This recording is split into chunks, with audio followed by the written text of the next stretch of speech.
God, and I just pray your blessing upon this meeting, upon each one that is here tonight. God, I pray that we'll have like minds, and I pray that you'll help us to do what's best for our school district, for these kids, God, today. Bless this school, God. We just pray over this town, and we just give you all the praise for it in your name. Amen. All right. 6:01, we call the meeting to order. We have a quorum. Can I get a motion to approve the agenda, or do we need to? So add? moved. A motion? Second. And a second. Yes. Yes. Yes. Yes. Right. Yes. Dylan? Yes. Information item, update on storm damage. Okay, yes, the adjuster came out on last Tuesday, to assess the damage. He didn't get on the roof. He's been out with eye surgery. He did tell us to go on and do some immediate repairs to make sure we secured the building so that, if it rains again, that the building would be completely flooded. So we did do that. He'll be here tomorrow, to come back out again to meet and see where we need to go from here, based on his previous experience, with the building and the roof. So, Any questions? You had no recommendation right now at all, though? for the The AC units and none at this time, simply because I wanted to meet with the adjuster tomorrow. okay, He wanted to be able to approve, the work as it's getting done, okay. simply because he knows the history of the building. All right, moving on to the facilities update. Yeah, that's for Dr. Stein. Are you ready?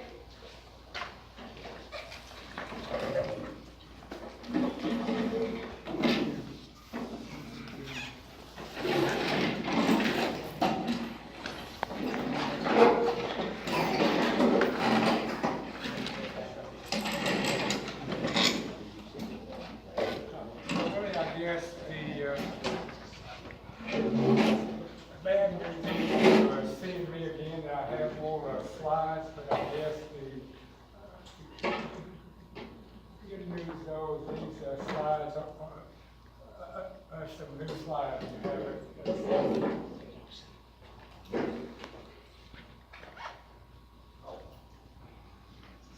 So as far as the master plan, the partnership, again, that process runs on a fixed 2-year timeline as far as doing master plan to the application. So your main point again is we're running on a 2-year cycle. So the overview was we submitted the master plan a year ago. We had 2 new projects submitted there. And so we submitted the elementary school, the new school, and the high school.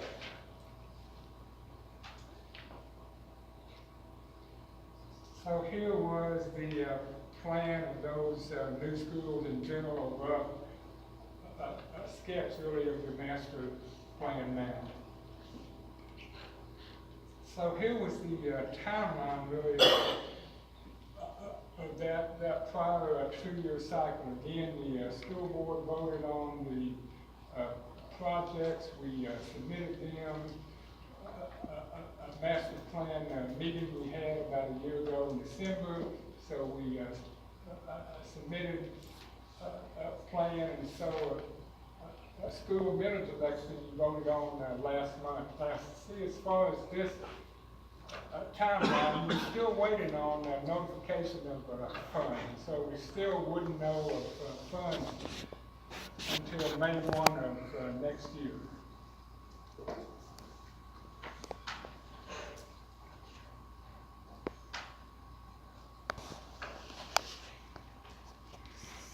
So like I said, you had a school millage election and your millage failed. You were not successful. And so we actually moved in the process and the statute of the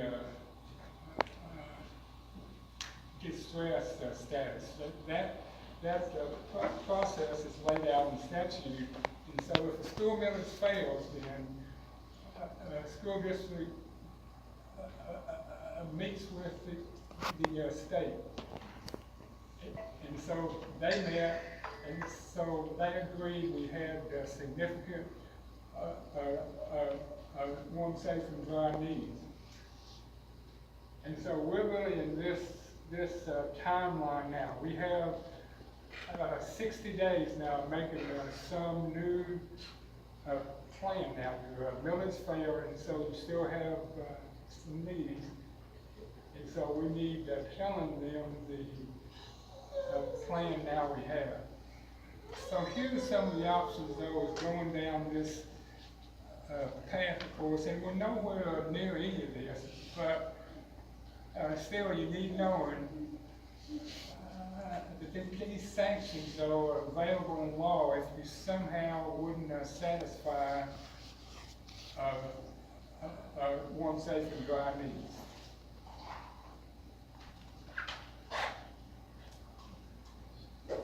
So the other point, I guess, we actually need knowing, since your millage election, we had the year-long team, really advisory team nominated studying the overall partnership and master plan process. So I served on that, plus we wrapped it up last month. So we studied the master plan and partnership and made a number of proposals. 3 of them really affect you and Brinkley, or may affect you and Brinkley. One was that all these changes we said start for your next master plan and your next partnership program cycle. Plus, we also said we need to raise the overall maximum cost factor, $175 to $200. That's a good thing, of course. Plus, we modified the actual value of wealth. So we have seen this slide again. A wealth index is how the state tells you amount of money you pay and how much they pay. It uses your assessment plus your number of students. So now we're at a point, I guess, as far as the state share now is very low. It's about a fifth. And so anyway, though, as far as the proposed changes, though, it's much higher.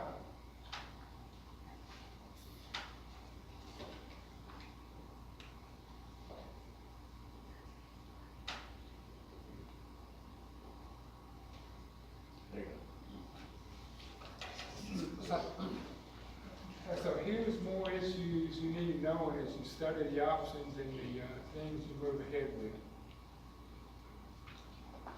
The state has said as far as the partnership process, a high school renovation, they won't pay any money on the renovation in the high schools.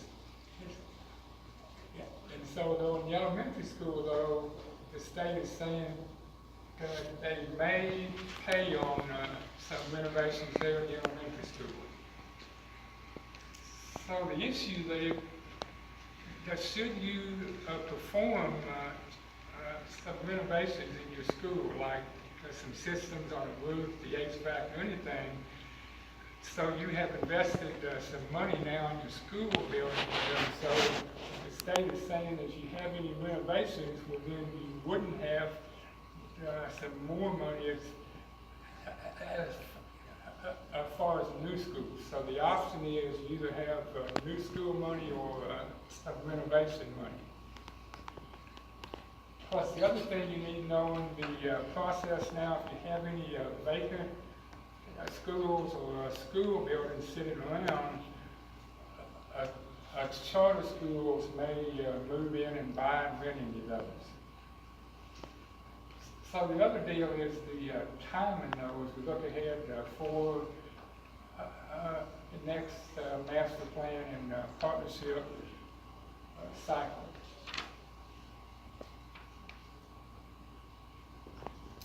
So here's the timeline really of that cycle. So here's the master plan, the application deadline, that's February 1 of 20. So we wouldn't learn of any funds though until May 1 of 21. And so you still need a millage election if you believe you need just some matching money. And so my advice, we're seeing school districts now having success once a school has started, a lot of energy at the start of school. And so my advice, if you run a millage election, you run that around start of school. And should your millage election pass, well then you would need doing plans and specs and grabbing his phone will do, that's around 9 months. And so then it's about a year building.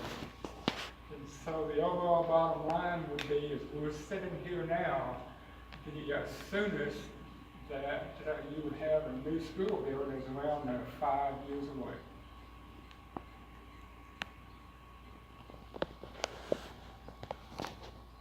So here's my advice. It's my just personal advice, and certainly the patrons, the school board, and the superintendent have their view.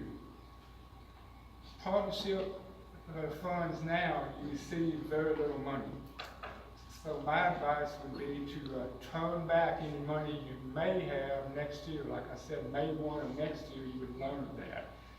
So my advice is you would pull the applications back and say, never mind.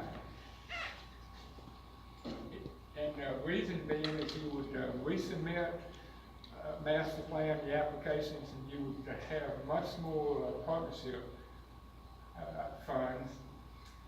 So my advice to the next millage election, you need partnership funds in your hands. In other words, you want to have the partnership and say, we have in our hand $10 million or $14 million.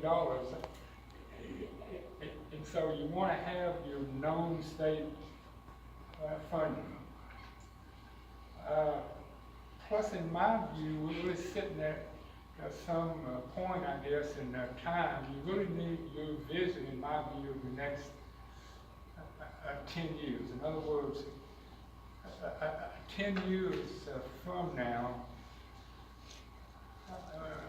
do you see yourself in some brand new schools, and you really have a new school and things are all new? Or 10 years you see yourself in your same buildings, repaired, essentially same status as now? So maybe another vision is you see yourself moving over to another school district. So you really need establishing your vision. You see it 10 years ahead of where you see yourself.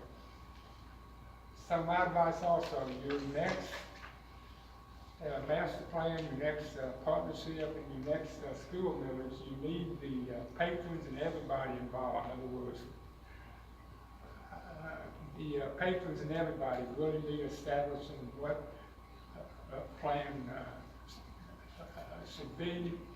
And so also, as far as the timeline of really saying what projects would be, you really need about a year now of really nailing down the plan you have plus the projects.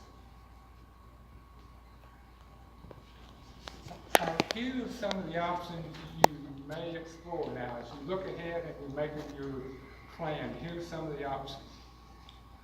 So here's the plan you have now we submitted. 2 new schools. Total money is this about, partnership is around $3.5 million, and so you see you should now, if you went ahead using state funds now. So So here's some of the options though, you may explore though if you waited another cycle. So here's your same plan you have now. The same new schools, same overall price on those, except instead of $3.5 million, you have another $10 million, so it's probably more as far as the state fund. And so your share now is much less. And another one of the plans, the options may be instead of new schools, you renovate. And so here's your money spending on some renovations, and again, state share is this on a renovation. So you see, you actually spend more of your money if you spend money on a renovation instead of new schools. So number 3 is, instead of building 2 new schools, you build high school to new school, the elementary schools and renovation. So you spend a little less money, you see. So you have $3 million less of partnership, and so it's about $1 million less though as far as your share. So number 4 in my view is your minimum of anything. If you want to say, let's spend the least amount of money and move ahead. So in my view, your minimum option is you renovate the annex building plus the elementary school, some renovation, and so you have $7 million in the partnerships, around $3 million, and so you spend around $4 million roughly on some renovation. So in my view, that is your minimum plan, really. So again, here's just four plans laid out, and so your school board and superintendent and your patrons, so you'll make the actual plan you want to do.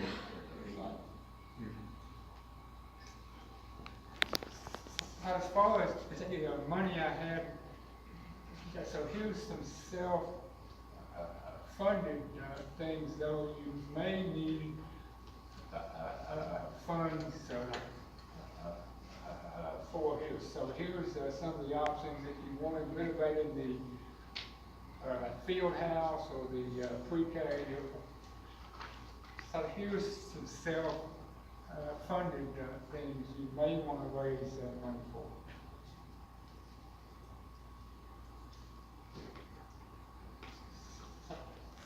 So really, that's my summary of where we are. And so again, like I mentioned, a place really now, a school board really has 60 days of making some plan. Now that plan may be really as simple as turning money back and then reapply.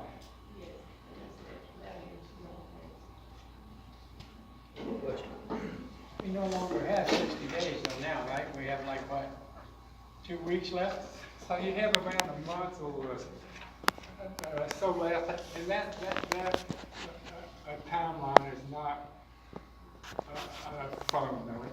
Okay, we can flexibility a little? Okay. Thank you. Leslie, ask a question? Yeah. Could you back up 2 slides, please?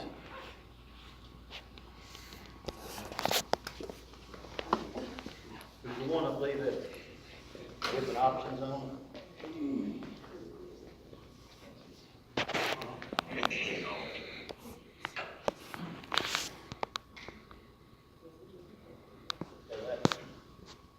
The total cost, where were these numbers gathered from? Is that just an estimate? Yes, it was. Ball and Shell, I'm with Ball and Shell. We put together, the estimates based on information with Dr. Stein and with Brad Chilco from Woodburg, Delaney and Davidson Architects. We've been working on this for over a year now. But basically put together the plan for the new buildings, the elementary and the high school, as well as what renovations or, you know, you might consider for the buildings you've got. But yeah, we put all that together over the last year. Those numbers are pretty solid. Yes, they are. We've got historical cost, I mean, we're doing, a little history, I mean, we do tremendous amount of schoolwork across the state. We've got lots going on right now with Pulaski County, Little Rock, and all that. So what we use, our current costs that we have, I mean, are just, I mean, in the most recent future or the most recent past. And so that's the best numbers we've got right now to work with.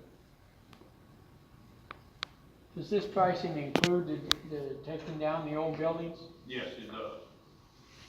Yeah, what Dr. Stein was saying, I mean, you've got, I mean, to put a little bit of spin, if you will, on this, the renovations that you might consider, you're still gonna be stuck with a bunch of 50-year-old buildings. That's They're gonna be right. renovated, but Yeah. they're all 50-year-old buildings, and some, like the high school, outlived their usefulness, and the state won't even participate on renovating. And that's option 4. Yeah, and so, and you're right, that's the minimal option, but what you're left with is, you know, like I said, you still got a 50-year-old building or whatever. We've got the dates on all these things, but the idea would be the new campus, you'd end up demoing all that stuff. And, like I said, if you leave something intact that you're not using, then the charter school has the right to come in and say, I want that and buy it. Another key, sorry, Dr. Stein, another key is you're stuck with disconnected buildings with students traveling between buildings with security issues. That's It's becoming not a really safe. big issue. The safety is non-existent here, none. Plus, you may, let's see, also, part of the plan, I guess, would be is you move the, high school students now in portable buildings. In other words, the old buildings now, you either, fix them up and you leave your students in there. So if you do that, of course, you lose any money as far as new schools on those buildings. Plus you have no partnership. So we had the option there as far as option 3 is, by saying down your high school students would move in portable buildings and stay there until you have the actual new school building. He has a question? Yes. The drastic change in the state partnership funding, is that numbers that are present now, or is that numbers we hope are gonna be there in 2 years? So again, the proposals were made, and so in my view, it's a universal agreement in my view that values of wealth we have seen in 10 years have penalized smaller districts losing students. And so one of the tasks in law we had was study all that and fix that. And so we have, and some larger school districts, they have more and more students, saw more and more state funds, and smaller school districts losing students were seeing less. And so in my view, that's fairly certain you would see more money. But what's it based on is what I'm asking. Is it based on the numbers we're already seeing change from the original proposal? Or is it It's- numbers we're hoping are gonna change before the next proposal? So again, a task of our team was to study a way of fixing the issue. And so we studied 5 models, if you will. So 5 models had some way of fixing the issue. We all voted on one model. And so like I mentioned, the issue is universally known. And so we need fixing the issue. And so legislators know that that's part of the overall mandate of fixing that. And so in my view, that it is certain partnership cycle is moving forward, you will see a much larger share. So now, saying now, yes, but that's certain, nothing's certain, of course. It's very, very likely. Would it help us if we had some of the buildings tore down before they evaluated again, or no? Like if we tore the high school down and a couple of buildings that we aren't even using? Would it help us or no? And the answer is no. So the value of wealth now is based on your assessment plus the number of students. So I said we studied several models. The model we selected now uses the value of poverty. And so if you factor in poverty, suddenly now using your assessment and using your number of students, using your level of poverty, now you show up as a poorer school district. So it wouldn't help us if we tore them down at all? The only thing that tearing them down would be is you report the status of vacant school buildings yearly. So if you leave them standing, somebody may leave to buy them. So that's what's got me worried. You gotta make sure you turn off the utilities, or, you know, someone doesn't start using it for storage or something, and then you're starting to pay the air conditioner or run the water, you just wanna cut it off so that you know, not run any extra cost for it. But wouldn't that building, aren't we waiting on Terminex to make a final, I mean, I thought that was part of that deal as well. That is, they're, coming out in September to do an inspection on the building. So we won't know anything about the Terminex lawsuit and all that after this, inspection is complete. Who's coming to do that? The attorney is sending in some inspectors out of Georgia. Okay, good. So really, as far as your school millage, though, your school millage that failed, you were passing more millage, I believe, than that.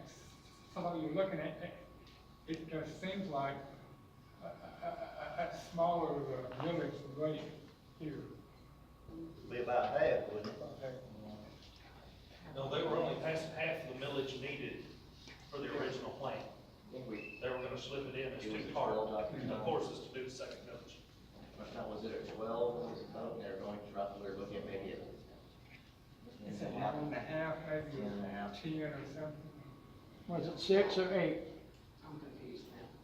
Is it about 6 or 8 mils we need now to do what we need? It's 66%. Well, we met with the people we met with your, Michael McBride. Michael McBride, he updated, superintendent on that. I don't have the numbers with me. I have it. For option 1, it would be 9.5 mils. And for option 2, it would be 13.5 mils. Option 3 would be 9 mils. And option 4 would be from 3.3 to 5 mils. Because as Michael explained, if we go this route with the renovations, they're gonna pull back some of the money because they're not gonna contribute to anything being done at the high school. So we will probably need a higher millage for option 4.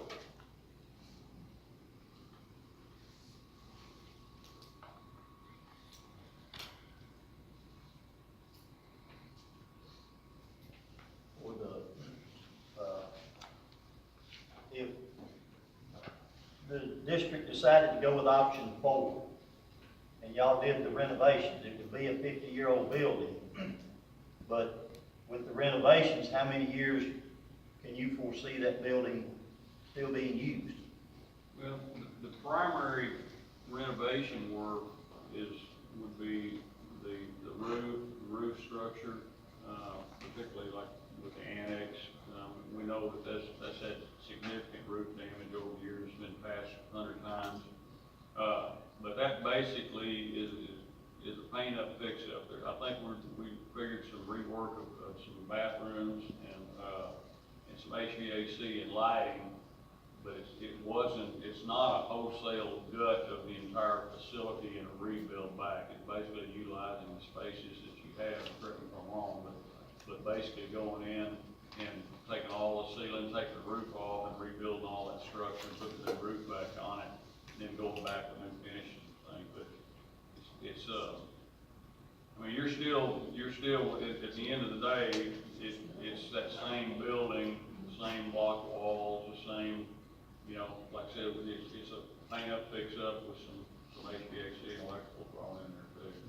And that stuff, you know, It's the amount of money that the state is gonna help us with, and I think the lap, right now, we're at 18% maybe, but in a couple of years, it could jump to 66%.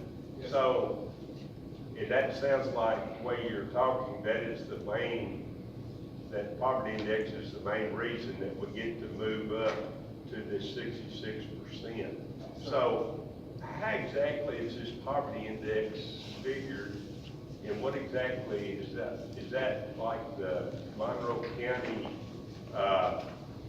what our family living would be? It somehow had some numbers of school districts and your value of the median income value. And so it's seeing your values, and so that process is sorting school districts and ranking school districts, those values. So they're redoing it where it will work for us, is basically what you're saying. And that's the act of the legislature That's right. doing that. That's right. Okay. So you're pretty confident that we could move up to this 66% financed by the state, possibly the way that the legislature is starting to look at this? Yes, so very, I served on that, and some of those 5 models were actually my models that I had made. And so anyway, that is the primary reason, I guess, of a year-long study was the process of smaller, poor school districts were losing money, and the richer school districts were receiving more money. And so we needed some model of adjusting that. And so that's a well-known problem, like I mentioned, and statute said you guys need to study this again. So it looks like with us voting down this millage turned out to be a really good thing for us in the long run to go to the next step and not spend near the money because of this change in this formula that they're going to use. Yeah.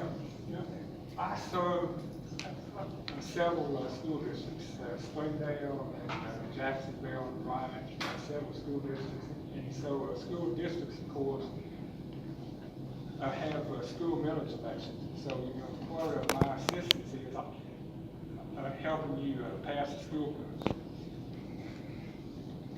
Yeah, so your millage election was the first one, in my view, that I hope it failed.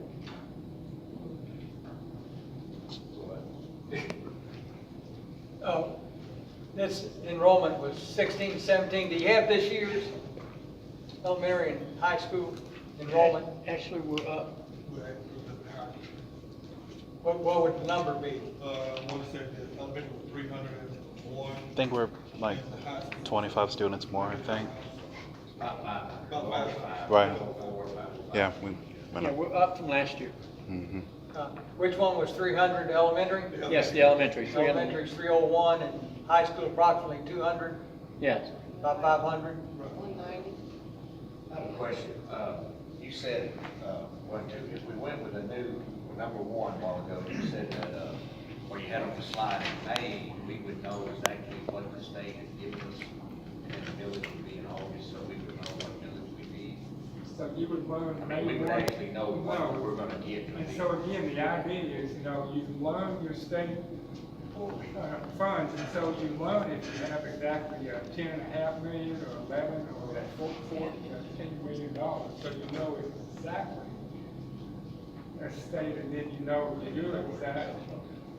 Will they let us know then if we're gonna get to 66 or no? So, Will they let us know if we're gonna get to 66% in May or no? yes. Okay. Okay, so again, May 1 of 21, you'll know exactly.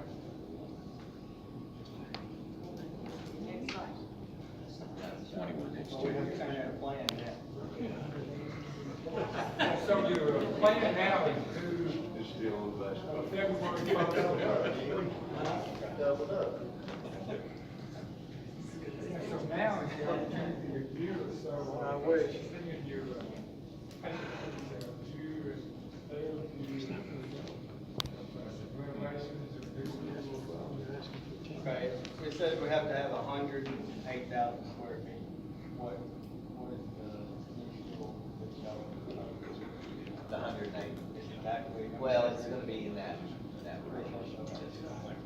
So it'll be at the minimum. Well, it'll be for what it's based on the program requirements. I mean, you have the option as a district to build beyond, but the state doesn't participate in anything past those minimum sizes. But we've tried to hit all the big programs, the career tech building and the athletics and all the academic. We've accounted for every classroom that you have now and every program that you have now in that building. Which isn't hard because you've got 110,000 square feet of the high school and the annex. Obviously, right now, you're not using the high school, so it's obvious that you have some access. And the building that Dr. Stein showed, that diagram's not really a building. We're planning it so it can be expanded if the district has some growth, it can be expanded onto in a logical manner.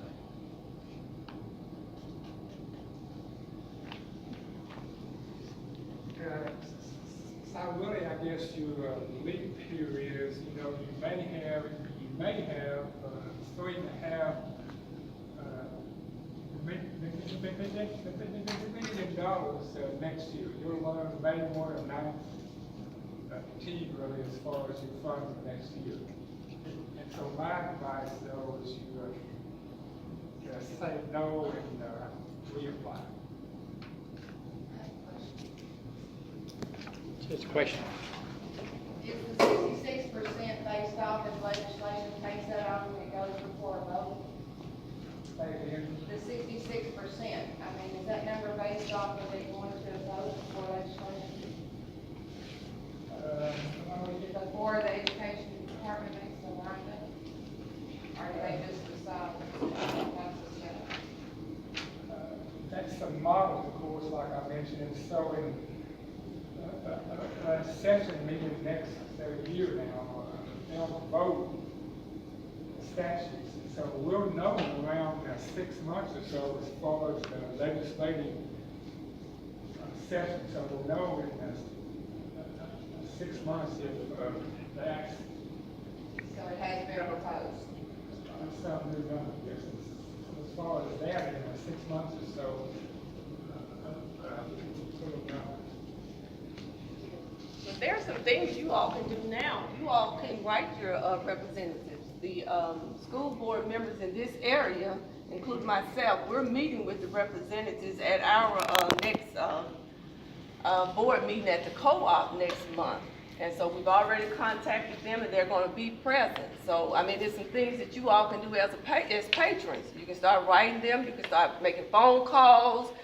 We're planning on all getting together and writing a letter from the superintendents in this area because it benefits us, and we're gonna try to pull Jonesboro in as well because it's benefiting them. So we've kind of looked at it to see what schools are benefiting from it, and we're reaching out to them to say, come on aboard with us and let's get in the fight together. So you all can do that as well. Ms. Poole, could you put those address this and put it on the PTA page maybe, or Yeah. something so we can have, and also I have another question, maybe it might be a simple-minded question here as well. But in all the talking up there, I mean, if we do go along, we start building the buildings and we use portable buildings. So does the money for the portable buildings come out of what the state gives us? Do we have to pay that back, or how does that go into our money? And what do we do with them if we don't, So if they we were pay out more, here? they were more modernized than the ones that have been sitting on this campus for a while, so, I mean, there's options where you can sell the buildings. I mean, I didn't know what they did, you know what I mean? What they did with them if they, because we had that one out there forever. Yeah, and It's that empty. it was horrible, it fell Yeah. apart. Yeah. Well, our estimate in putting that together, and we're doing this with a number of districts right now. Bryant's doing that, for example. They've got a lot of stuff going on there on their campuses, multiple buildings being constructed. So we've rented portables, and what we put together on pricing for that for a couple of years would be to rent the actual portable building for the classroom size that we need. We've got some 850 square foot, and then we've got some 1,500. Basically, you bring in those buildings and rent those, you know, for a year or for however long you need them. And then you have just the cost of having the utilities hooked up, you know, the sewer and the electrical and the water to those.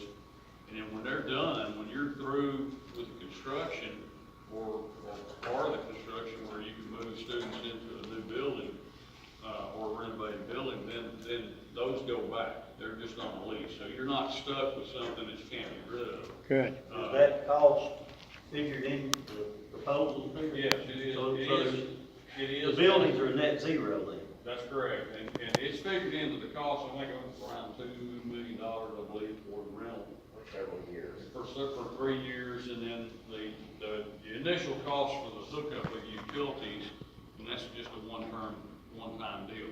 But at the same time, you're disconnecting all the utilities and stuff on the buildings that we're not using, and theoretically, you wouldn't be paying to repair and keep those things running. So, there's a little bit of pickup back on the utility savings for shutting off all that stuff too. Dr. Stein? The 4 school districts are going to try to get together to promote this change in how the funding is done. Do you anticipate the wealthier school districts getting together and lobby to keep things like they are? Certainly, yes. In fact, Tuesday, last Tuesday, some legislative team met again, and so we actually showed them the study and the plan. And so some of your school districts losing money spoke against it, of course. And so you have any model, you have some winners and some losers. And so we have suggested, though, an idea that if you're a losing district, a process of maybe some 10-year transition. If you lose a little bit every year over 10 years or so. And so your Bentonville's lost a lot of money in this, and so they started pushing back. And so you have some winners and losers, yes. Okay, so here's the overall study, actually a year-long study I mentioned. And so should you see anybody writing letters or anything, one more piece of all of this you need knowing is the main thing we mentioned, you know, I say May 1, you'll learn of your funding, right? And so May 1 of every odd year, you learn of your overall cycle. And so here is the overall 2 years amounts of funding we have seen. So you see spikes in funding and fluctuations. And so we recommended in here, we want to see $90 million a year of levelized funding. So my advice would be if you send any letters or you see any legislators, tell them you actually like the overall study and the new model of a wealth index, plus you like we got a funding of $90 million a year. Dr. Son, I was probably most legislators that have a rich district, unless it's a big city and they're representing only part of a city, they might have a poor district in their area too. So they're gonna have to, you know, they gotta take care of both groups. So really, as far as the overall number of school districts, we have 240 roughly school districts, I think. And so the new model saw about 150 or so winners, same as you guys, and maybe around 60 or so losers. So the idea is you're going to have more winners instead of losers. Now the school districts are losing again. They're your larger school districts.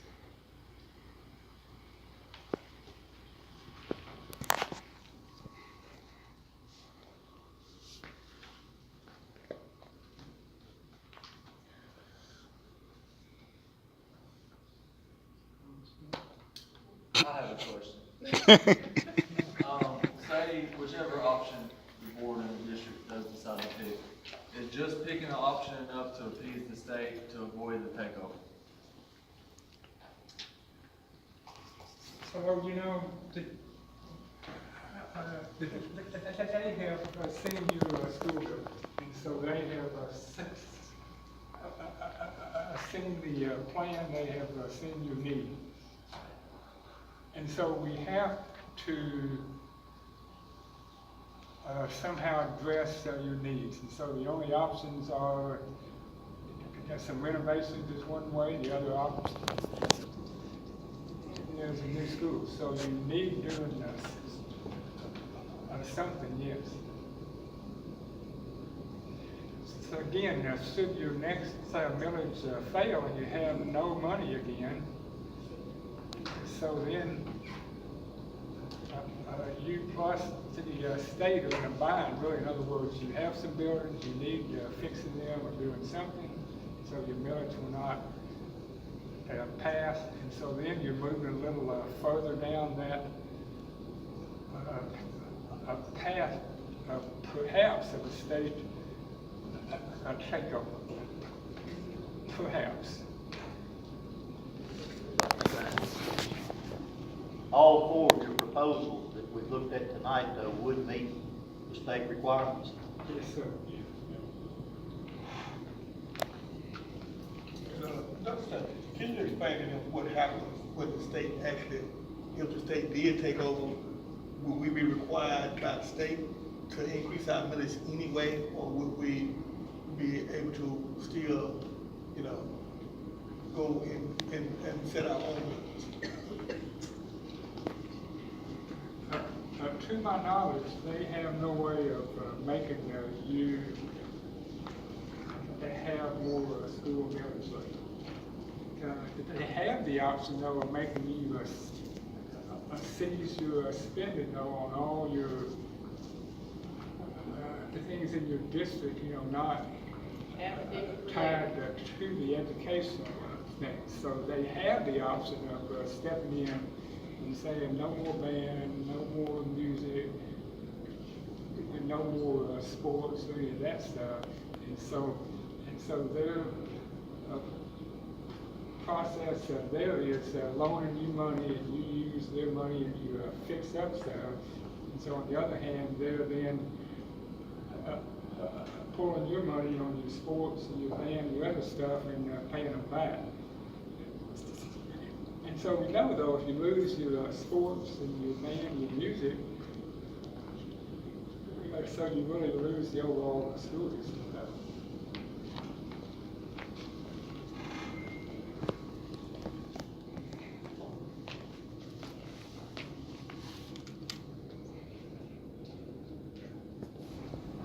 In the meantime, Paul, do we have ideas of what we can do about this leak in water and all this madness? Do we have enough in the account to at least get it where there's not water falling on kids? We have some money, we would have to restructure a bond somewhere down the line, and I don't think that can take place until May. But the patching, the roofs are beyond patching, we can't keep patching. And that's just where they are.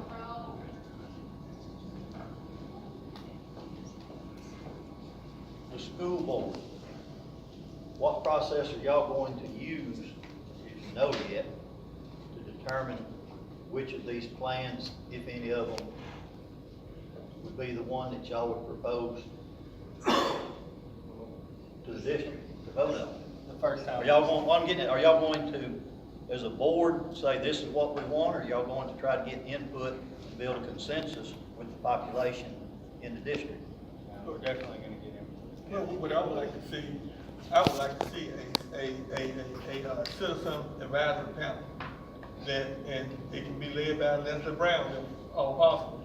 I see Leslie, I see Carl out here, but, you know, but I would like to see that happen so that it's not just our input, but we need the whole community, we need all the stakeholders, whether they be, in government or, you know, everybody should have their input. And I would like to see a good cross-section of the community that we can come to a consensus.